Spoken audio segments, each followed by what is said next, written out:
Hello, I'm Paul Pirello, and welcome again to the Philly Factor. My guest on today's program spent nearly 4 decades as a licensed psychologist. Now retired, Gerard has turned his efforts to writing.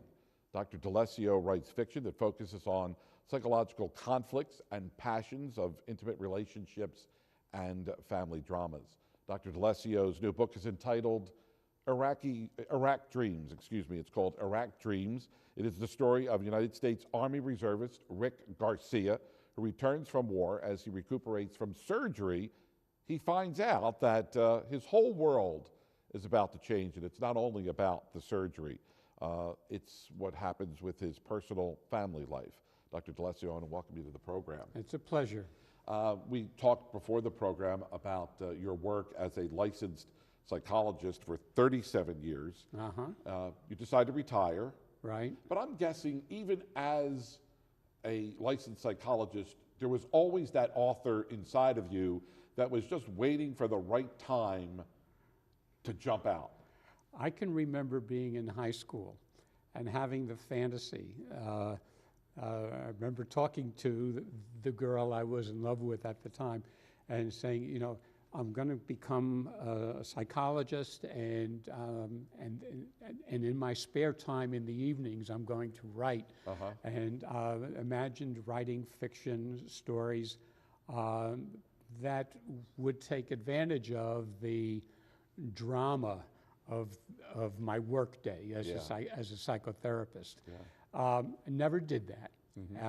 And once I retired, it took me about 6 years before I got up the courage to actually do something and write a short story. And then things just kept flowing from then. Yeah, it's pretty remarkable that it took 6 years, because oftentimes people think, okay, you close the chapter on this part of your life and you sit down at the laptop or the computer, or dare I even say a typewriter, and you just start typing away at whatever it is that you're gonna do. It took that long for you to finally focus?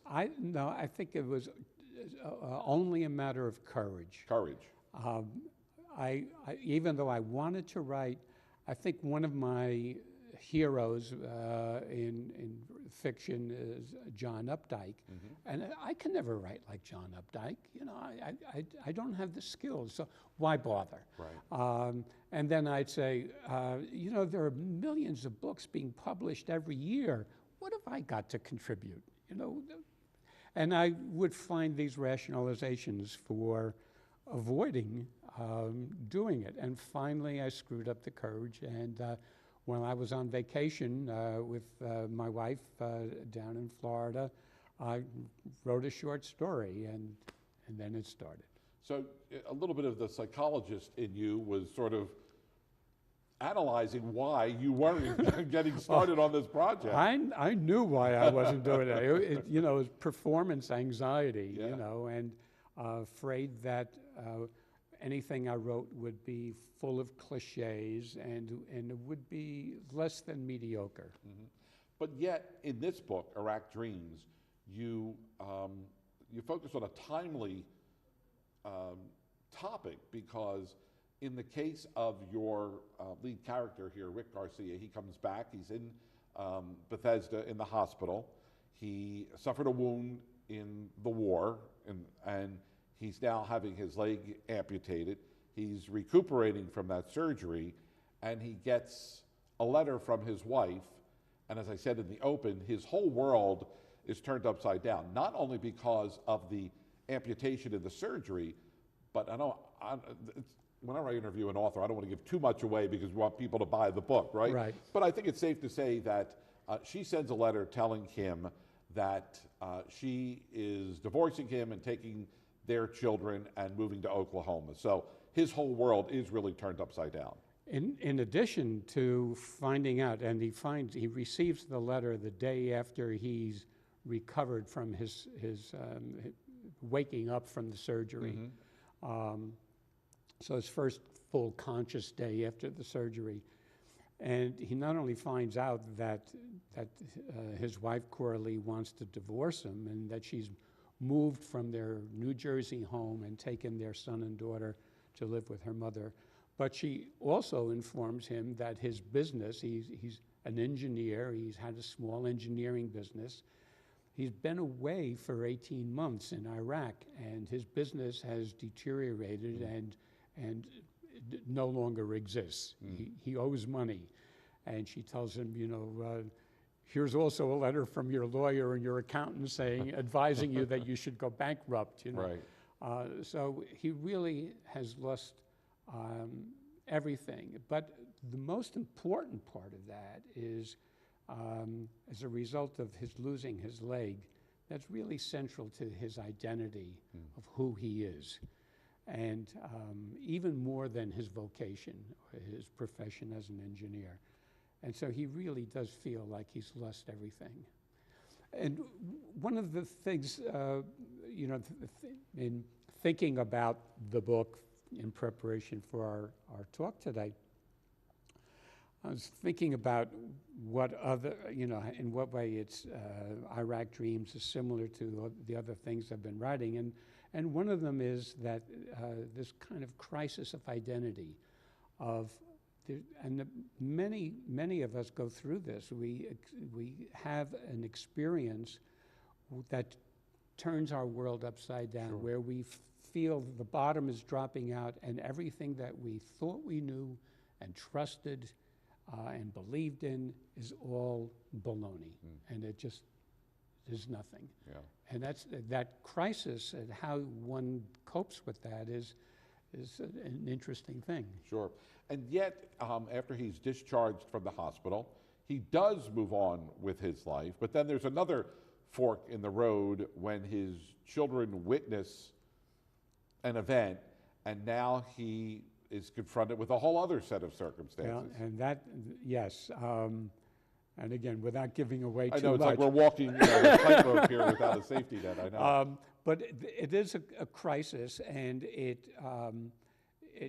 this crisis has not only put both of his children in the hospital, Sure. And their lives are threatened. It's not sure that his son is going to survive this at all. So there's all that parental anxiety and everything. But there's also the threat that because of what his children witnessed, that their lives might be still in danger. And so he and Cora Lee, who have, separated, and she's still wanting to go for a divorce, they decide that they need to support each other and the children through this, and so they decide to work together. Why did you decide to use, and this is sort of getting into a little bit of, the process as a writer, but why did you decide to use the returning veteran, or the returning soldier, the wounded soldier, coming back and being confronted with circumstances A, and then, you could have had him, he could have been a machine shop operator working in Poughkeepsie, he could have been, an airline pilot, whatever, but why, is it the timeliness of the returning soldiers today who may not necessarily be confronted with the extreme set of circumstances that Garcia is confronted with, but it's timely because this is what's going on in the world today? Well, I wrote the book in 2004. Okay. So the Iraq War was still in a very bad state at that time.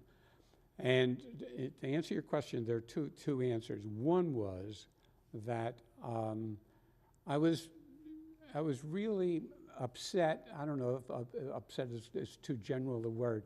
I really felt for what the guardsmen, the National Guardsmen and women and reservists were called upon to do. At that early time in the war, in 2003, 2004, reservists and National Guards service people were making up 40% of the fighting forces in Iraq. Sure. And whereas the reservists expected to serve a tour and then come home. So, we're talking about people who became reservists with the idea that, okay, you know, they go 1 weekend a month and 2 weeks in the summer, and they collect some money for Right. this, and you know, it's a good deal. And if they do have to be called up in an emergency, it's going to be for a couple of weeks with, you know, riots in some city or a hurricane, or they're going to be called maybe 6 months, but that's it. Nobody expected to serve a year, 18 months, you know, doing multiple tours. Right. So, and then there were a number of issues regarding especially the reservists and the National Guardsmen. They were undertrained. They were under-equipped. There were stories at the time about parents of these people sending them money so that they could buy sheets of metal to arm their Humvees. You know, this was before the MRAPs Right. were even designed, Right. never mind built. And so I really felt for the hardships that this group of servicemen especially were being called on. And I wanted to do something about that. And so writing a story about that's one answer. That's why it's the servicemen. The other answer is that I had a patient when I had been in practice who had in his growing up had become a runner. Runner was his ticket to fame and glory. He ended up going to West Point. His father had been a serviceman. He wanted to be a career Army guy. Gets stationed overseas, marries a woman from overseas, and then develops cancer of his leg, Wow. cancer of the bone. He's shipped back to Walter Reed, and the day he wakes up from surgery, he gets a letter from his wife saying, I'm not going to the United States to join you, I'm filing for divorce. Wow.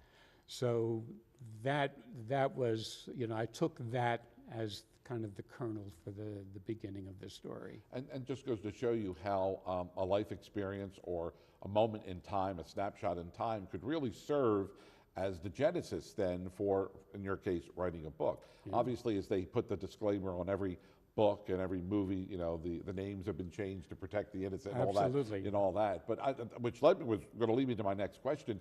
You know, did you have that fine line to walk between reality and fiction? Because, you know, while this is a novel and much of what Rick Garcia goes through is fictionalized from what you're coming, but he's also going through real things that other service people coming back from service are going through. But, you know, your work as a psychologist and now as a writer, is there that fine line you have to walk as to watch what you put in the book or what you say or what you do? Not so much in this, although you notice I said he was stationed overseas, Right, and I right. didn't mention what country. Yeah, so I'm very careful about protecting the identities because most of the stories that I write, if they're not inspired by a particular patient's story, I certainly bring in aspects, you know, Right. details, you know, that are unique or dramatic and interesting for somebody to read about. So I'm careful about that, but that was not so much the case with Rick Garcia. Some of these initial details were similar, but not so much. Rick's wife and their marital dynamics are kind of inspired by another couple Sure, that right. I had. So there's always this kind of mix and match, and Right. you pull from whatever you've experienced, Right. you know, and it's all there. So let's talk a little bit about the writing process that, you know, that you go through, and having interviewed a number of authors. I mean, there is no cookie cutter way that someone writes. It's not like, you open the book or the manual how to write a book, and it says start at 9 o'clock in the morning and commit to writing 30 pages by noon, break for an hour, and then resume at 1. I mean, there is no cookie cutter way of doing this. Some authors write in the middle of the night. Some authors will work for two weeks straight. You never see them, never hear from them. So what went into your writing process?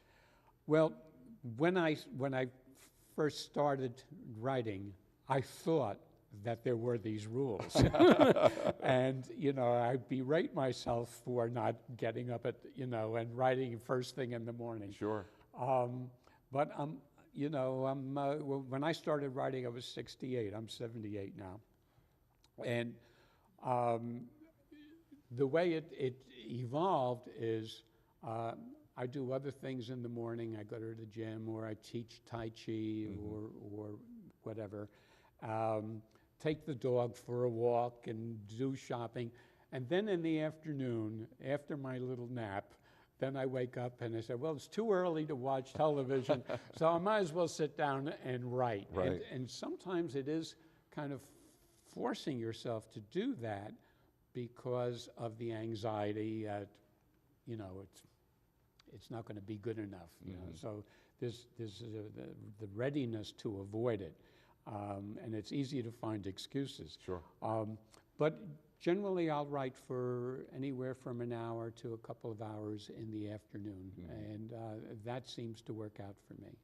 And we should mention that your book is available online. They could go to Amazon.com as a place where they can get a copy of the book. And there's also another book that you have written that's also available online. Actually, there are two others. Oh, there are two other books, okay. And let me mention the names. Sure. The first one that was published is called Dr. Cappelletti's Chorus. And it's about a family physician, a fellow who grows up in central Pennsylvania, becomes a family physician in the town in which he grew up, marries his college sweetheart, has 3 beautiful, achieving kids, and then out of the blue, he's arrested and told that a number of his patients have accused him of sexually molesting them. And that's the rest of the book is how not only how Dr. Cappelletti deals with this, but how his family, his children, his wife, his mother-in-law, his father, how this ripple effect affects everybody in the family, and nobody knows whether he's innocent or guilty. So that's the first book that I had published. The second one is called The Giantonios, Family Matters. And before I describe what it is, getting back to what we talked about before about protecting confidentiality. Sure. Originally it was going to be called The Giordanos. Okay.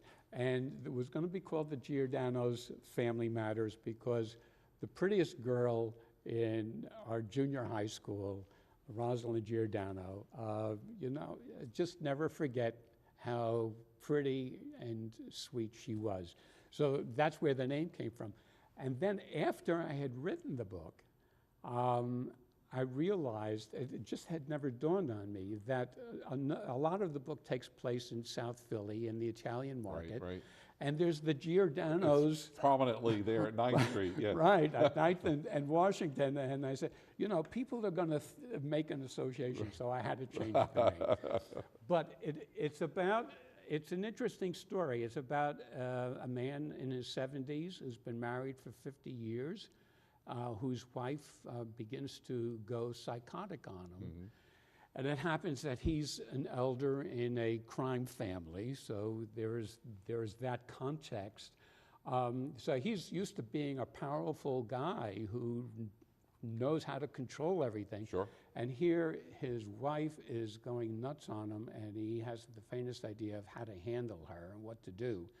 And then at the same time, his older sister, whom he adores, is diagnosed with breast cancer, and it looks like she's going to die. And so it's another crisis of life, and how does he cope with it, his children, his grandchildren, you know, and the ripple effect and the conflicts within the family. So and it takes place in South Philly. So these books then offer the readers a glimpse into these three individual families, if you will, these three separate Yes. Scenarios. And what is it that you hope, let's talk about Iraq Dreams, what is it you hope that the reader comes away with after learning about Rick Garcia, where he's been, where he's at, and where he's going? What do you hope they take away from the book? Okay, I think the honest first answer is that they'll think it's well written. Of course, you're an author. So that's the first thing. But other than that, with Iraq Dreams, I would hope that people would appreciate more the variety and the severity of the problems that returning veterans in general and returning wounded vets in particular face. The financial problems, the emotional problems, the PTSD, the depression, the risks of suicide, addiction,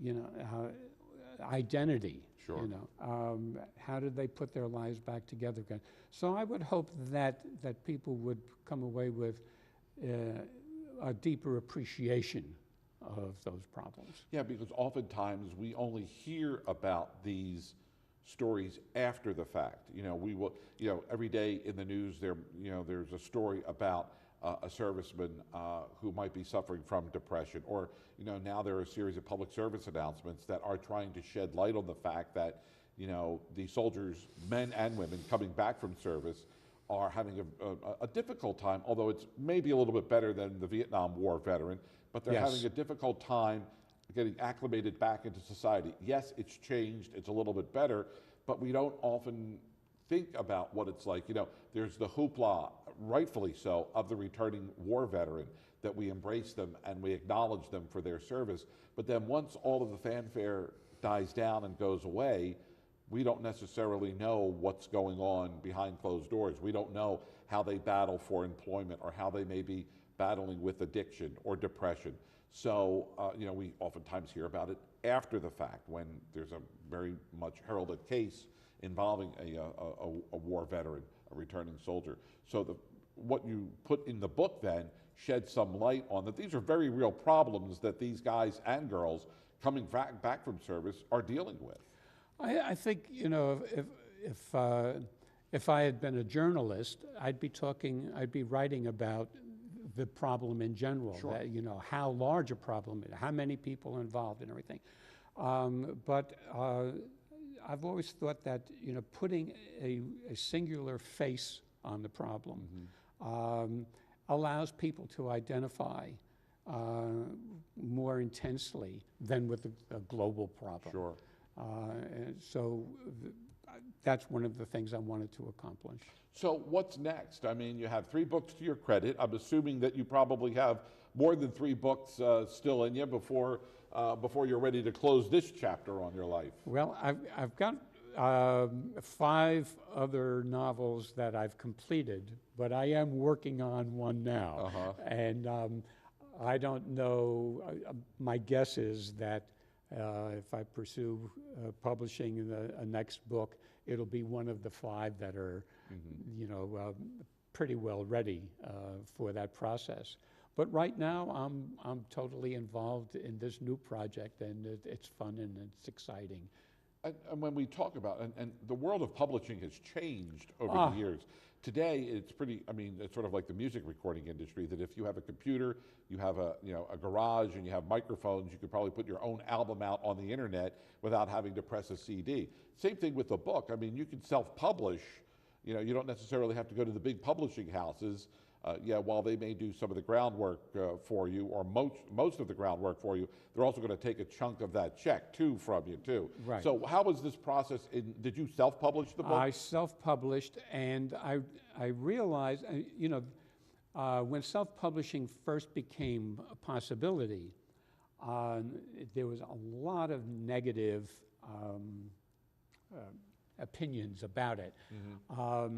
And a lot of the legitimate publishing companies won't touch someone who has self-published. Really? There's a real, not only a prejudice against it, but it's